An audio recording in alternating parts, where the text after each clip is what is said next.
Question. As one rises on the ascension spiral and increases their level of consciousness, is there commonly an increase in the direct efforts of fallen beings to curtail this development? Can one expect to become increasingly noticeable to the fallen beings? Well, yes, of course you can. As I explained in my video about how the world was created, there are beings associated with Earth that want to stop anybody from growing spiritually, rising to higher levels of consciousness.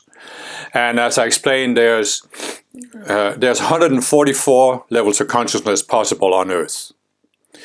And most people are below the 48th level of consciousness, which is the consciousness where you see yourself as a separate being, and your whole outlook on life is colored by what I call the duality consciousness. And the fallen beings, of course, are trapped in this. They are at some of the lowest levels of consciousness. And so they are trying to prevent anybody. They really want to control the Earth. So they are trying to keep everybody below the 48th level of consciousness. But many, many people on Earth have gone above the 48th level of consciousness. But what they really want to prevent is somebody going above the 96th level. Because at the 96th level is where you have risen to a point where you have resolved some of your personal psychology. And therefore you can now become an open door for helping other people. This is what in a Christian background you would call the level of Christhood. You could, in a Buddhic context, you could call it you are starting really to overcome the psychology that prevents you from being an open door. So it's like up until the 96th level, you are primarily focused on resolving your own psychology. But when you pass that initiation at the 96th level, now you're focused on raising up the whole instead of raising up yourself. And that's when you really become a threat to the fallen beings and their control of the planet, because now you can express something that doesn't come from the duality consciousness. And you can become an open door for the ascended masters to bring forth ideas.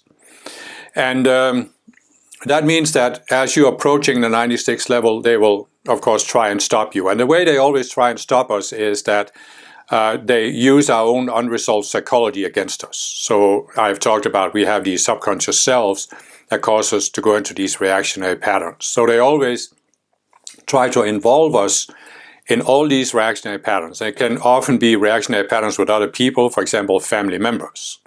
You can see in some families, people are in this reactionary pattern with each other, and all of their attention and energy is focused on it. It can also be actually working for some kind of cause. As you get closer to the 96th level, you become more aware of the need to do something for the planet. You see many, many spiritual people, for example, that are wanting to do something positive for this cause or that cause.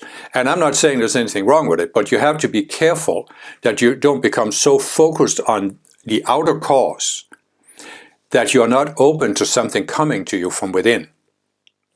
And so even if you are working for a good cause, the fallen beings will try to get you so involved with it that you are focused on the outer and you never go within and sense something coming from your higher self or from the ascended masters. So, you could say you do become more of a target for them, but on the other hand, you also become less vulnerable to their attacks because, as I said, they always use our unresolved psychology against us. So the more psychology you resolve, the harder it is for them to influence you. And basically, you could say that the main sort of advice you can give in this respect is to realize that the unresolved psychology, the subconscious selves, they cause you to be attached to something. It can be a certain way of doing things, a certain way of looking at life, thinking there's a certain cause, you have to absolutely work for that cause, and this is the only cause that's important. So you can look at yourself and see, what am I attached to? And if you find that there are things you are attached to, then that's probably what the dark forces, the fallen beings, will use against you. So you have to strive to come to that point that the Buddha talked about, where you are non-attached, you have no attachments. This doesn't mean you don't do anything. It doesn't mean you're not participating in life. You're just not attached because you don't have the separate self that makes you obsessive compulsive about it. And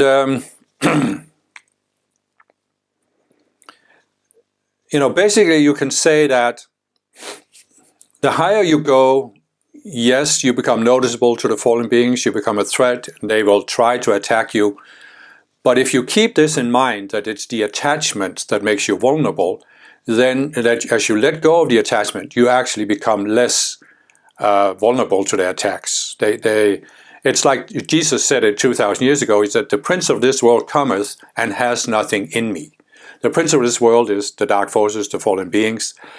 And when there's nothing in you that they can use to sabotage your growth, then they can't really derail you. So the way I look at it is that we each have a life plan that we created before we came into this embodiment. And there are two aspects of it. One is that there's a certain amount of psychology we want to resolve, so we can rise to a certain level of consciousness among the 144. And then there's the expressive phase, which is what we want to do, either for others or for the Ascended Masters, help improve life, society, bring forth some idea. And so you want to get your personal psychology out of the way as quickly as possible, so you can work on the creative aspect of your life plan. And it's really a matter of coming to a point where you say, and this is what happens when you reach that 96th level and understand what the initiation is about, is you say, it's not about me. It's not about, first of all, it's not about my unresolved psychology, doing something based on the unresolved psychology. But it's also not about me becoming famous or achieving some goal. It's about me serving. How can I help other people? How can I help the Ascended Masters bring forth the golden age of Saint Germain? This is what you put in your divine plan if you're a spiritual person. So it's a matter of attuning to that. And then when you realize that it's not about you in terms of the outer self and the outer personality, then you can avoid the attacks of the fallen beings much easier. It's like it's like at the lower levels of the path, up until the 96th, you are invoking spiritual protection. You are shielding yourself from the slings and arrows of outrageous fortune, as Shakespeare said it, the attacks of the fallen beings. You're building the protection of Archangel Michael, for example, a shield of protection around you, so it doesn't come in. But when you reach the 96 and go beyond, you become more and more transparent, so that you don't need the shield of protection, because whatever is projected at you just goes right through you. There is nothing in you that it causes a reaction to. So that's why, as I say, the spiritual path really is about resolving psychology. And then, of course, the more psychology you resolve, the more you can be creative in your creative phase, and the more you can feel at peace with being on earth and enjoy life. And the fallen beings are just, partly they want to control, but they're also jealous. They are jealous of anybody who has what they don't have, which is peace of mind. Because they are the least peaceful people or beings that you could possibly find. They're constantly agitated, constantly in a state of stress. So they always get jealous when people reach those levels of Christhood and Buddhahood.